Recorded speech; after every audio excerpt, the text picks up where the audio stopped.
મહત્વની વાત કરીએ, પાટણના રાધનપુરમાં આંગણવાડીના કામમાં ભ્રષ્ટાચાર સામે આવ્યો છે। કલ્યાણપુરા ગામના આંગણવાડીના બાંધકામમાં ગેરરીતિ થયાનો આક્ષેપ લગાવવામાં આવ્યો છે, જેના પાયા પર નવું કામ શરૂ કરી દીધાનું સામે આવ્યું। નવી આંગણવાડીના કામમાં કાચી ઈંટોનો ઉપયોગ કરવામાં આવ્યો। પાયાના કામમાં જ પાયા વિહોણી કામગીરી સામે ઉઠ્યા છે સવાલ। નકશા પ્રમાણે અને પાયાના ઊંડાણ બાબતે જાગૃત નાગરિકે ઉઠાવ્યા છે સવાલ। ગ્રામજનોએ બાંધકામની કામગીરીની યોગ્ય તપાસની માંગ કરી છે। આપને જણાવી દઈએ, નવી આંગણવાડી બનાવવામાં આવી છે પાટણના રાધનપુરમાં, અને આંગણવાડીના કામમાં ભારોભાર ભ્રષ્ટાચાર થતો હોવાનું એક જાગૃત નાગરિકે પર્દાફાશ કર્યો, જે બાદ હવે ગ્રામજનો અહીંયા રજૂઆત કરી રહ્યા છે કે આ મામલે તપાસ થાય તે જરૂરી છે।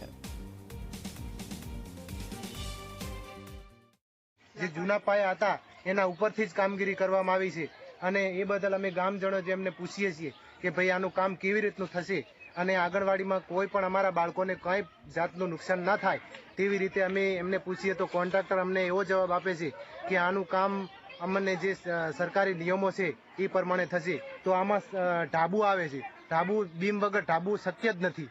આપણે કોઈ પણ ઘરની અંદર તમે ઘરનું કામ કરતા હોય તો બીમ તો જરૂર આપણે લેતા જ હોઈએ છીએ।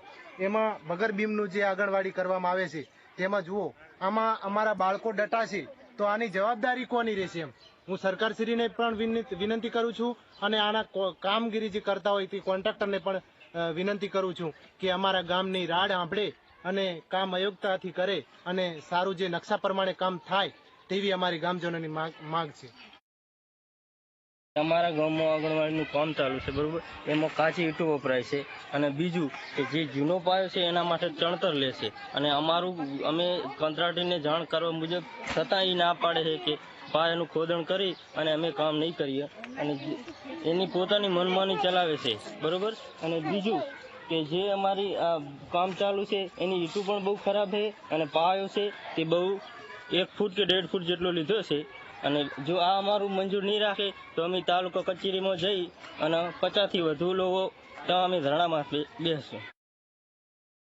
મારી આંગણવાડીનું કામ જે થાય છે તે પણ પાયો, જે પાછળનો ભાગનું ભેદ છે તે પણ પાયો ખોદવામાં આવેલ નથી, અને જૂના કામ ઉપર ચણતર લેવામાં આવેલ છે। અને મેં પણ જાણ કર્યા છતાં મુજબ કોન્ટ્રાક્ટરશ્રીએ પણ મને એવું કીધેલ કે આ પાયો તમે કહેતા હોય તો હું પણ જમી લેવલ હું કામ ચાલુ કરી શકું, બાકી હું ખુદ કામ કરીને કરાવી શકું તેમ નથી। અને છતાં પણ હું એવું કહેવા માંગુ છું કે આ રાડ સાંભળવા મારી સરકારશ્રીને ખૂબ ખૂબ અભિનંદન છે, અને મારું આંગણવાડીનું જે સારું કામ થાય તે બદલ પણ હું બહુ આશા રાખું છું, અને મારા બાળકો માટે એક હિત માટે હું લડું છું।